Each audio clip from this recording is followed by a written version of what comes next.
शेवा हमारी ज़मीन है, हमारी मिट्टी यही है। शेवा और शेवा फार्म्स का इलाका संसाधनों से भरपूर है, जहां प्रकृति ने हमें एक बेहतर जीवन जीने के लिए सब कुछ दिया है।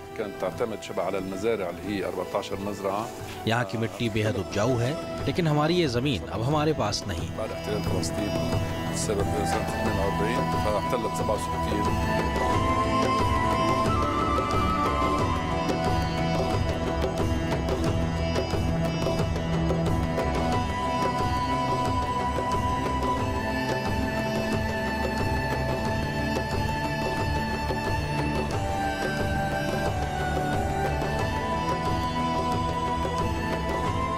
यहाँ पानी की अवेलेबिलिटी नहीं है, विंटर्स में स्नो हो जाता है और हर जगह आपको एडमिनिस्ट्रेशन सप्लाई करना है, पानी सप्लाई करना है, राशन सप्लाई करना है।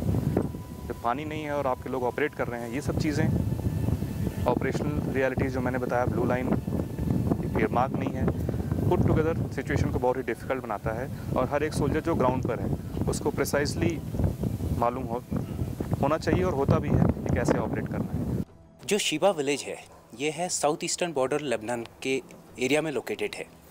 ये जो एरिया है इसके साउथ और ईस्ट की तरफ को इज़राइल का एरिया आ जाता है, नॉर्थ की तरफ को ये आ जाता है आपका सीरिया का एरिया और हम अभी प्रेजेंटली लेबनान में हैं। तो ये एक ट्रांजैक्शन फॉर्म होता है जिसमें सीरिया, लेबनान और इज़राइल का एरिया मिलता है। तो इस वजह से ये स्ट्रेटेजिकली बहुत ही इम्पोर्टेंट लोकेशन बन जाता है। हिस्टोरिकली ऑल्सो अगर हम देखा जाए तो ये एरिया शिबा जो एरिया है, ये ब्लू लाइन जो है जो अभी इज़राइल और लेबनान के बीच में शिबा और शिबा फार्म्स के एरिया को डिवाइड करता है।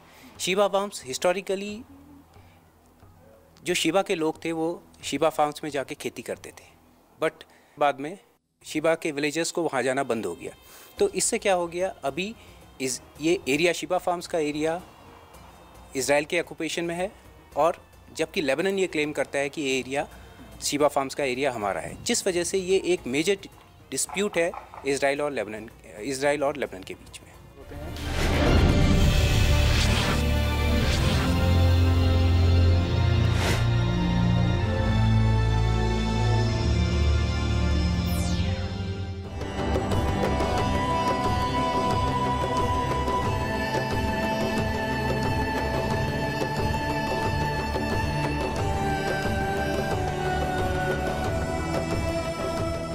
लेबनान की राजधानी बेरूत से जब हम दक्षिण लेबनान की ओर बढ़े तो बेरूत शहर किसी आम मध्य पूर्व के शहर की तरह लगा।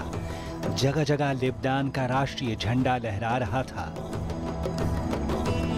लेबनान पश्चिम एशिया में भूमध्य सागर के पूर्वी किनारे का एक देश। लेबनान के उत्तर और पूर्व में सीरिया और दक्षिण में इजराइल जैसे देश मौजूद हैं। इतिहास बताता है कि धरती के इस हिस्से पर ईसा के 2500 साल पहले से ही सभ्यता और संस्कृति फली फूली। इसके बाद फारसी, यूनानी, रोमन, अरब और उस्मानी तुर्कों के कब्जे में रहने के बाद ये फ्रांस के शासन में भी रहा। इसी ऐतिहासिक वजह से देश की धार्मिक और जातीय विविधता इसकी अनूठी सांस्कृतिक पहचान बनाती है।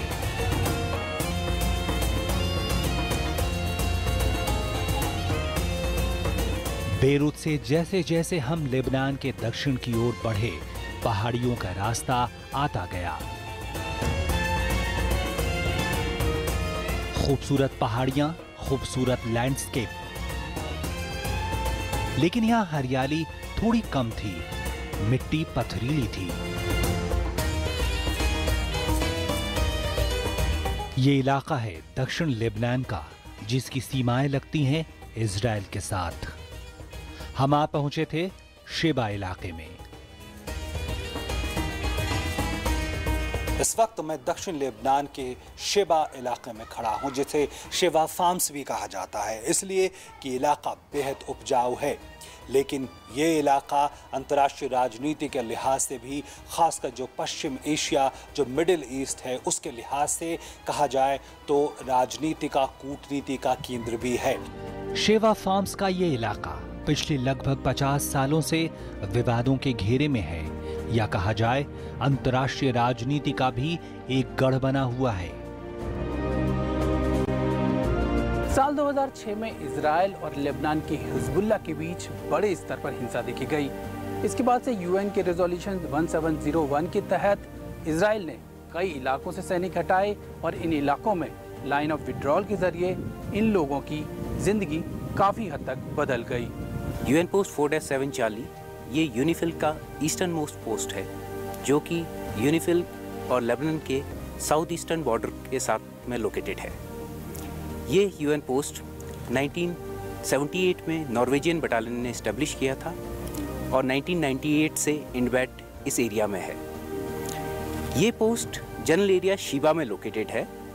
शीबा एक स्ट्रेटेजिकली बहुत ही महत्वपूर्ण लोकेशन है, क्योंकि ये लेबनान, सीरिया और इजराइल के ट्राई जंक्शन में लोकेटेड है। लेबनान जहाँ पर हम अभी हैं, इजराइल हमारे साउथ में इस डायरेक्शन में और ईस्ट में इस डायरेक्शन में है, और सीरिया हमारे नॉर्थ ईस्ट यानी इस डायरेक्शन की तरफ को है।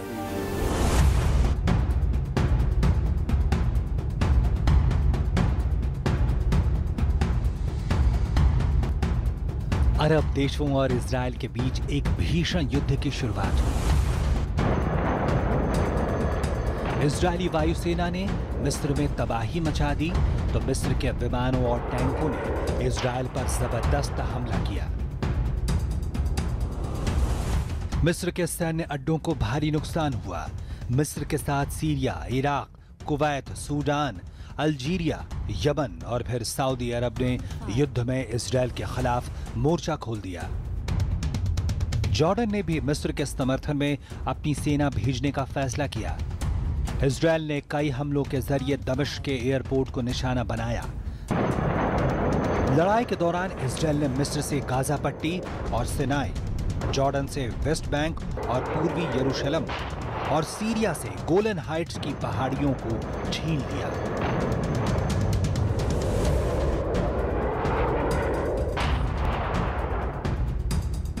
इन्हीं गोलन की पहाड़ियों में शेबा फार्म्स का ये बड़ा हिस्सा आता है। आप पूरा फ्रंट लाइन पे खड़े हो, जो इनबैट का eastern most corner of UNIFIL है। जैसे आप देख सकते हो, ये जो ब्लू बैरल्स है, ये हमारे ब्लू लाइन को सिग्निफाई करते हैं। और ऊपर आप देख सकते हो जो हमारा ओपी पोजीशन है, जहाँ से हम इजराइल और लेबनान की एक्टिविटी को मॉनिटर करते हैं। आप इस इलाके में ये भी देख सकते हो कि कितना रगेड टेरेन है, कितना चैलेंजिंग टेरेन है। खास करके विंटर्स में पूरा स्नोफॉल होता है। और हमारी खासियत इस एरिया की ये है कि पूरा यूनिफिल का जहाँ भी एरिया है, वहाँ पे ये पूरा एरिया डिमार्केटेड है ब्लू लाइन से। पर हमारा इनबैट का मात्र एक बटालियन जो है जिसमें ब्लू लाइन डिमार्केटेड नहीं है। ऑन ग्राउंड केवल उन्हीं लोकेशन पे ये ब्लू लाइन की मार्किंग होती है जहाँ पर इजराइल और लेबनान दोनों एग्री करते हैं। साल 2006 में इस ज़मीन पे जब हिजबुल्ला और इजराइल के बीच में जब संघर्ष शुरू हुआ तो इन इलाकों तक इजरायली सेना पहुंच चुकी थी। और उसके बाद जब समझौते की स्थिति आई और इजरायली सेना लाइन ऑफ विड्रॉल के पास पहुंची, यानी जब वो पीछे हटी, तो यही वो जो इलाका है जो लाइन ऑफ विड्रॉल कहलाता है और इसी को ब्लू लाइन के नाम से जाना जाता है। कांटा लाए हो? सिलेंडर लाए हो ना मैडम? सिलेंडर लाए हो इसीलिए पूछ रही हूँ। कांटा यानी वेइंग मशीन लाए हो? हाँ लाए हो ना मैडम। तो वजन करो। सप्लाई मैन को अपने पास वेइंग मशीन रखना अनिवार्य है। साथ ही गैस की सील खोलकर उसकी रिंग की जांच जरूर करें। कोई भी अनियमितता देखे तो इसकी शिकायत तुरंत अपनी एजेंसी में करें। प्रधानमंत्री उज्ज्वला योजना के तहत एलपीजी प्राप्त करने वाले लाभार्थी भी इस बात पर ध्यान दें। जागो ग्राहक जागो।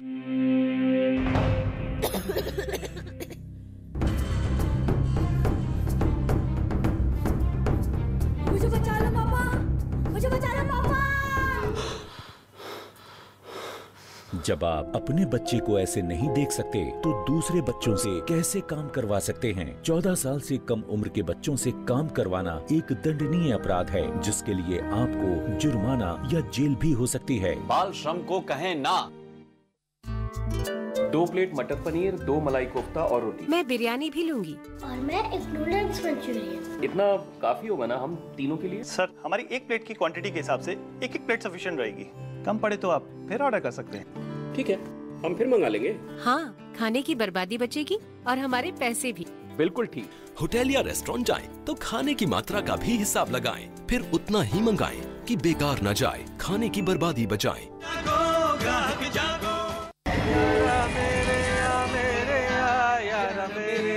ओ भाई साहब, ये सब छोड़ो और ये सुनो। वैसे आप लोग जा कर रहे हैं? मुंबई टू जूनागढ़। वीजा है आप लोगों के पास? सुन ब्रो, इंडिया में अंदर अंदर घूमने के लिए कोई वीजा की जरूरत नहीं होती। जरूरत पड़ती है। वैसे आप लोग कोई इलीगल इमिग्रेंट्स तो नहीं हो? पासपोर्ट दिखाओ अपना। बाय द वे, तेरा पासपोर्ट किधर है? सरदार पटेल जी, ये नहीं होते ना तो आज इंडिया छोटे छोटे 562 देशों में बटा होता और हर देश में जाने के लिए आपको वीजा लगवाना पड़ता। अरे छोड़िए भाई, सरदार ने हमें एक किया, हमने उन्हें क्या दिया? अब तक तो नहीं दिया, पर अब दे रहे हैं। दुनिया का सबसे ऊंचा statue of unity. Statue of unity Gujarat में बनी विश्व की सबसे ऊंची प्रतिमा का लोकार्पण होगा 31 अक्टूबर 2018 को। अखंड भारत के प्रणेता को राष्ट्र की सर्वश्रेष्ठ श्रद्धांजलि।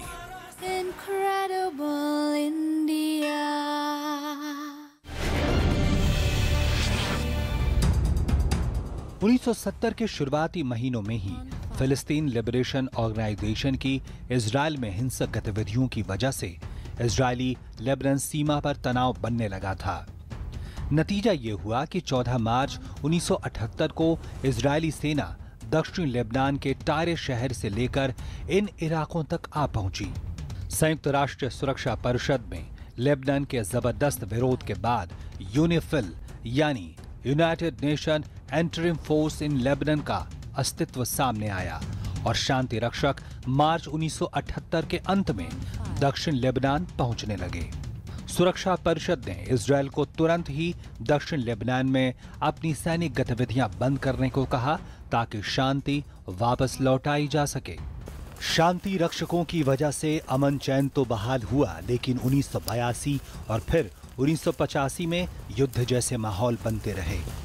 अप्रैल 1996 में एक समय ऐसा भी आया जब दोनों देशों के बीच हुई बमबारी में आम लोगों के साथ साथ दक्षिण लेबनान में मौजूद कई शांति रक्षक भी चपेट में आए, कई सैनिक घायल हुए। ऐसे में शांति की चौतरफा कोशिशें जारी रहीं और भारतीय सैनिकों को 1998 में यहीं तैनात किया गया। हालात तेजी से सुधरने लगे। अप्रैल साल 2000 में इजरायली सेना दक्षिण लेबनान से पीछे हटने लगी और वहां तक पहुंच गई जहां वो आज है, जिसे लाइन ऑफ विड्रॉल भी कहा जाता है। लेबनान में हम लोग भारतीय सेना सन 1998 में आई। आपको जानकारी है कि यूनिफिल यहाँ पर 1978 से डिप्लॉयड है। इनिशियली 78 से 98 तक यहाँ पर नॉर्वेजियंस डिप्लॉयड थे। नॉर्वेजियंस के विड्रॉल के बाद उनकी स्पेस को फिलअप करने के लिए हमारा इंडियन आर्मी का डिप्लॉयमेंट यहाँ पर हुआ था। तब से आज तक 20 साल हो चुके हैं और 20 साल में हमारी टोटल 19 बटालियंस यहाँ पर डिप्लॉयड रही हैं। इस एरिया में हम सबसे north and eastern corner UNIFIL के एरिया ऑफ ऑपरेशंस में डिप्लॉयड हैं। शुरू में हम लोग आज जो साउथ ईस्ट सेक्टर है उस पूरे सेक्टर में डिप्लॉयड थे। सो ये ट्रांसफॉर्मेशन जो पहले साउथ ईस्टर्न आज का साउथ ईस्ट सेक्टर है से प्रेजेंट एरिया ऑफ ऑपरेशंस में, ये ट्रांसफॉर्मेशन 2006 में हुआ है।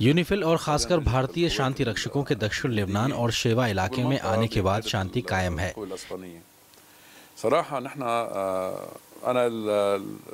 धीरे धीरे अब लोग अपने नए मकान बना रहे हैं, लोग वापस आने की कोशिश कर रहे हैं।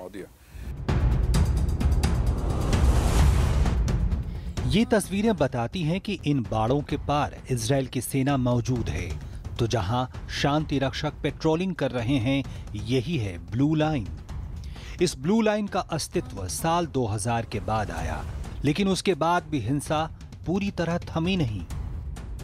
भारतीय शांति रक्षक जो है इस इलाके में काम कर रहे हैं, उसकी गंभीरता को इस बात से समझा जा सकता है कि जो इलाका है उसमें सिर्फ जो 3 ब्लू लाइन के जो मार्क्स हैं वो दिखाए गए हैं, वो यहाँ हैं। इसके अलावा जो बाकी जो इलाका है वो पहाड़ी इलाका है, टेरेन है, उसमें ब्लू लाइन का मार्केशन तो है लेकिन एग्जैक्ट पॉइंट्स नहीं है।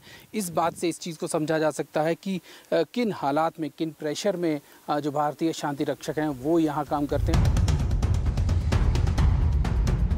दक्षिण लेबनान के इस दुर्गम इलाके में भारतीय शांति रक्षक कोई कमी नहीं छोड़ते, चाहे पर्वत हो या जंगल। और शायद यही कारण है कि साल 2006 के बाद भारतीय शांति रक्षकों की तैनाती वाले इन इलाकों में हिंसा की कोई घटना नहीं हुई है।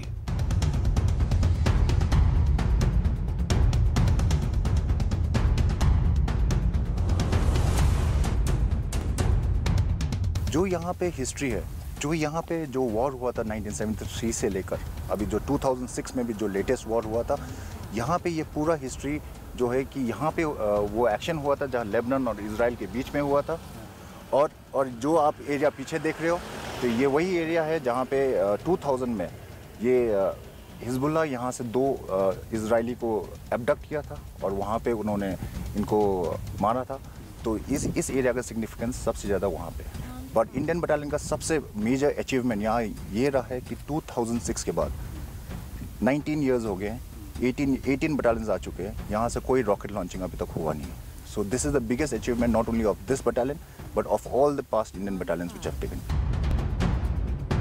लेकिन गोलन की इन पहाड़ियों पर चढ़ाई के बीच ही हमें इजरायली और हिजबुल्लाह के बीच संघर्ष के कुछ निशान दिखाई दिए।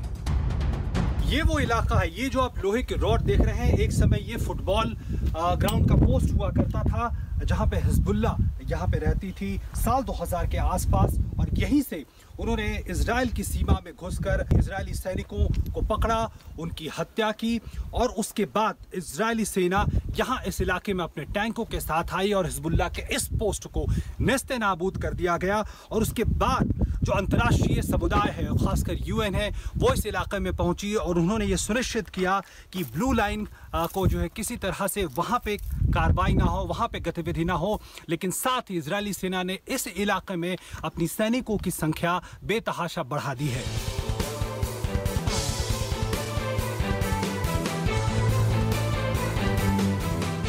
हमने फैसला किया कि भारतीय फौज की एक ऑब्जर्वेशन पोस्ट तक पहुंचा जाए।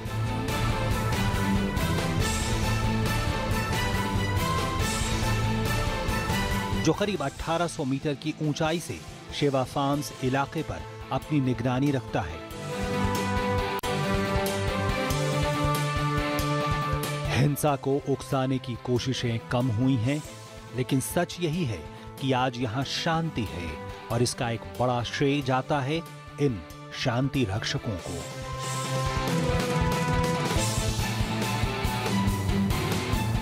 तेजी से बदलती भू राजनीतिक स्थिति में, ऐसे वक्त में जब तमाम राष्ट्र संरक्षणवाद की ओर बढ़ते हुए दिखते हैं, ऐसे में अक्सर ये चर्चा होती है कि संयुक्त राष्ट्र की दरअसल में भू राजनीतिक स्थिति में क्या प्रासंगिकता है।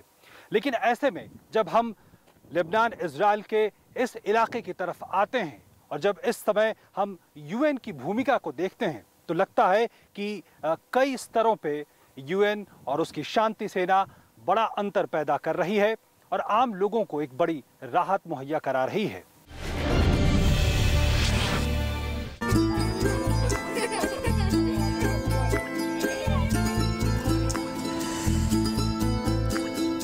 मिठाई के साथ मटर के दाने? हाँ, ये सब तुम्हारे लिए हैं। लेकिन क्यों? माँ कहती है मटर के दाने शक्ति और बल का प्रतीक है। ये एक प्रथा है भाई, ताकि तुम हमेशा बलशाली रहो और वक्त पड़ने पर मेरी रक्षा कर सको। पर मुझे क्यों? ताकि तुम सक्षम बनो और अपनी रक्षा खुद कर सको बिना किसी मदद के। तुम्हारी सोच है औरों से जुदा। क्योंकि मेरी बहन है सबसे जुदा। आपकी बेटी भी है आपके बेटों के बराबर, उसे समान रूप से दे फलने फूलने का अवसर। सोच नहीं अपनाओ, बेटी बचाओ बेटी पढ़ाओ। सर्दी से इतना परेशान है, सो भी नहीं पाता। विक्स वेपोर अब ट्राई किया? ये काम करेगा? बिल्कुल, ये दे सर्दी से राहत 8 घंटों तक। सर्दी जैसे गायब और आराम से सो भी पाया। अब से विक्स वेपोर अब। पक्की होगी बुनियादें तो हंसे हिंदुस्तान होगा। पहले करो शुरुआत करो, करो तो पक्की बात करो। पहले करो शुरुआत करो, करो तो पक्की। वंडर सीमेंट, एक परफेक्ट शुरुआत। सही नहीं है। ये अभी भी खुले में शौच गलत है। हाँ? गलत है। मिलकर आवाज उठाओगी तो गांव वालों को ये आदत बदलनी पड़ेगी। जब मिलकर बोलेगी नारी तो सुनेगी दुनिया सारी। जब मिलकर बोलेगी नारी सुनेगी दुनिया सारी। दरवाजा बंद तो बीमारी बंद। तुम अपना दिमाग लड़ाओगी, लोटे वालों को समझाओगी, शौचालय का रास्ता दिखाओगी। दरवाजा बंद तो बीमारी बंद। गांव खुले में शौच की आदत बदलेगा, फिर कोई नहीं बीमार पड़ेगा। जब दरवाजा बंद तो बीमारी बंद। आप भी शौचालय का उपयोग कीजिए और भारत को स्वच्छ बनाइए। मैडम क्योंकि दरवाजा बंद तो बीमारी बंद। नमस्कार नमस्कार नमस्कार। क्या भैया? सेप्टिक टैंक शौचालय के लिए। सेप्टिक टैंक, ये जब भर जाएगा तो कचरा कहाँ फेंकोगे? फिर से लौटा यात्रा शुरू। सुनिए, 2 गड्ढों वाले शौचालय के बारे में सुना है? नहीं सुना? आइए समझाते हैं। देखिए, 2 गड्ढा बनाइए। पहले वाला जब मल से भर जाएगा ना तो ये चालू हो जाएगा, और साल भर के अंदर इसके अंदर जो मल है ये खाद बन जाएगा, इसे खाली कर दीजिए। इसी तरह शौचालय जो है वो आजीवन चलता रहे, न बीमारी फैलेगी न बदबू। और पैसे? अरे वो सेप्टिक टैंक से कई गुना सस्ता। हाँ, क्या समझे? शौचालय 2 गड्ढों वाला ही बनवाना है और स्वच्छता को सदा अपनाना है। जन्म से लेकर 5 साल तक की उम्र के बच्चों को 7 बार टीकाकरण के लिए लेकर जाना है। 7 बार में से एक भी छूटना नहीं चाहिए। ये जिम्मेदारी हम सबकी है। ये जो बीच के टीके भूल जाते हैं ना, ये देखिए अच्छी बात नहीं है। सारे टीके समय से लगेंगे, तभी जानलेवा बीमारियों से बच्चों को सुरक्षा मिलेगी। 5 साल 7 बार छूटे ना टीका एक भी बार।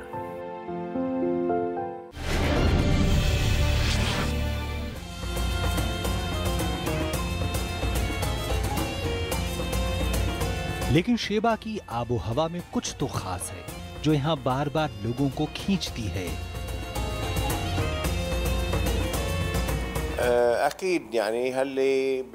हालांकि शेबा के इस इलाके में पिछले 20 सालों से कोई हिंसा नहीं हुई है, लेकिन उससे पहले की घटनाओं, हिंसक झड़पों और युद्ध के माहौल ने करीब आधी आबादी को पलायन के लिए मजबूर किया। वो बेहतर जीवन और पैसों के लिए दूसरे इलाकों और देशों में गए। लेकिन बड़ी बात यह है कि लोग अपनी ज़मीन पर वापस लौटते हैं। लोगों ने अपने घरों को फिर से बनाया। अभी भी बहुत कुछ है शेबा के पास। यहाँ के लोगों ने काफी बुरा समय देखा है। पहले जीवन काफी शांति से भरा हुआ था, लेकिन आम लोग हिंसा का शिकार हुए हैं। हम किसी तरह सब कुछ पटरी पर लाने की कोशिश कर रहे हैं। हम सबसे गुहार लगा रहे हैं। लेकिन जब से संयुक्त राष्ट्र के शांति रक्षक यहाँ हैं, काफी कुछ बदला है। खासकर भारतीय सैनिक अब हमें मेहमान नहीं बल्कि हमें अपने लोग लगते हैं।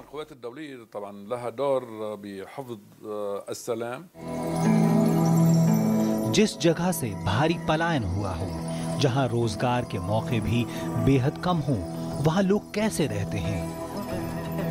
हमें काफी उत्सुकता थी कि आखिर आम लोग कैसे रह रहे हैं।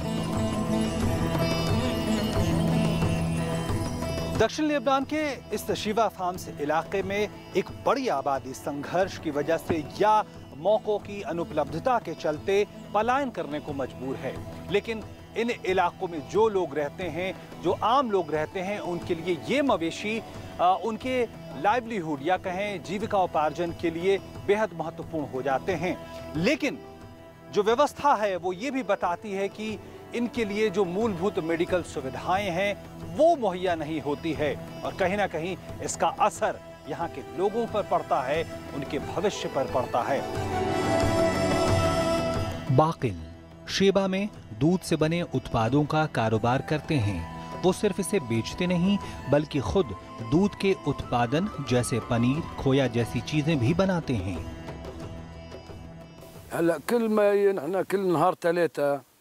मैं लगभग 20 सालों से पशुपालन से जुड़ा हूँ। मेरे साथ कई लोग भी इस काम में जुड़े हैं। मेरी आय अब अच्छी है। इसका एक कारण है भारतीय सेना के जानवरों के डॉक्टर। यहाँ मेरे पास अब सैकड़ों मवेशी हैं, लेकिन डॉक्टरों का नामो निशान नहीं। भारतीय सेना हमारे लिए बड़ा सहारा है। जैसे कि अगर आप यहाँ पे जाएंगे, आप देखेंगे कि लेबनान के अंदर में जो डेयरी प्रोडक्ट्स हैं, उनका इनके रोज के खान पान में बहुत अच्छा योगदान है। इनके काफ़ी सारे डेयरी प्रोडक्ट जैसे लेबने, अगर आप देखेंगे ये योगर्ट, ये इस तरह की चीज़ें इनके डेली के खान पान में शामिल हैं। वही इनका एक सोर्स ऑफ इनकम है, जिससे इनको कि अपनी रोज़मर्रा की ज़िंदगी चलाने के लिए और करने के लिए, अपना इकोनॉमिक स्टेटस सुधारने के लिए उनको मौका मिलता है। तो हम लोगों का भी कोशिश यही रहता है कि इनके जानवर जो हैं वो स्वस्थ रहें, ज़्यादा से ज़्यादा उत्पादन ले सके, जिससे कि इनका अपना इकोनॉमिक स्टेटस जो है उसमें उभर पाए। यहाँ का जो है पूरा, अगर आप ग्रॉस जीडीपी वगैरह देखेंगे, उसके अंदर में भी साउथ लेबनान जो है, लेबनान के पूरे उसमें यहाँ पे पशुपालन काफ़ी ज़्यादा किया जाता है। शेफर्ड्स की मात्रा भी काफ़ी ज़्यादा है। तकरीबन 4 लाख यहाँ पर शीप गोट्स की पॉपुलेशन है। तो एक कंसिडरेबल अमाउंट, एक सिग्निफिकेंट अमाउंट जिसे हम कह सकते हैं, वो जीडीपी की तरफ या इनके डेयरी हस्बेंड्री में कंट्रीब्यूट करते हैं ये लोग।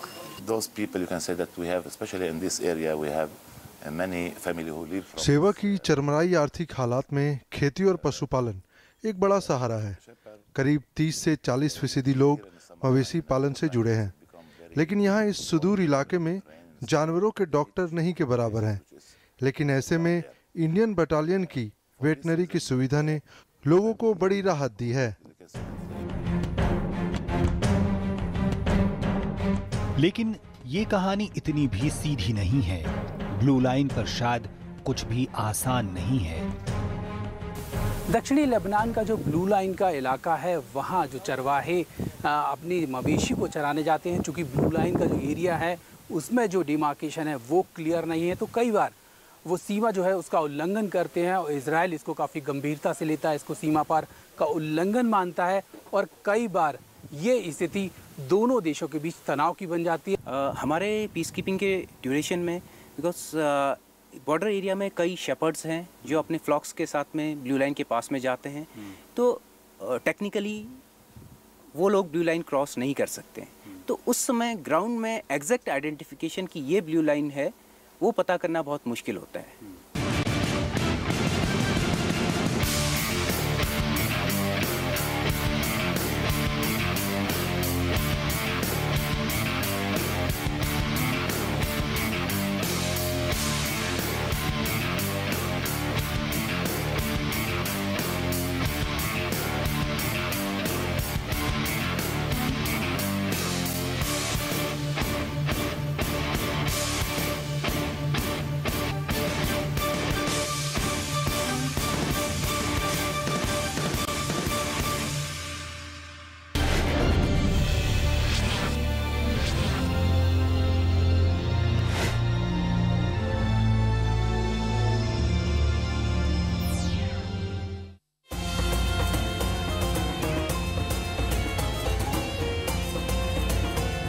This is a landmark.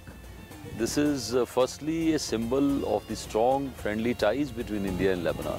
India has made a lot of change in this area. पिछले 70 सालों में जब से संयुक्त राष्ट्र के शांति रक्षक दुनिया भर में शांति स्थापना के लिए तैनात होते रहे हैं, भारत उन देशों में शामिल रहा है जिनका योगदान सबसे ज्यादा रहा है। देखिए, मल्टीनेशनल एनवायरनमेंट जिसमें अभी हम डिप्लॉयड हैं, उसके अनेकों फायदे हैं। In this case, we are performing a patrol with Indian personnel and Spanish personnel.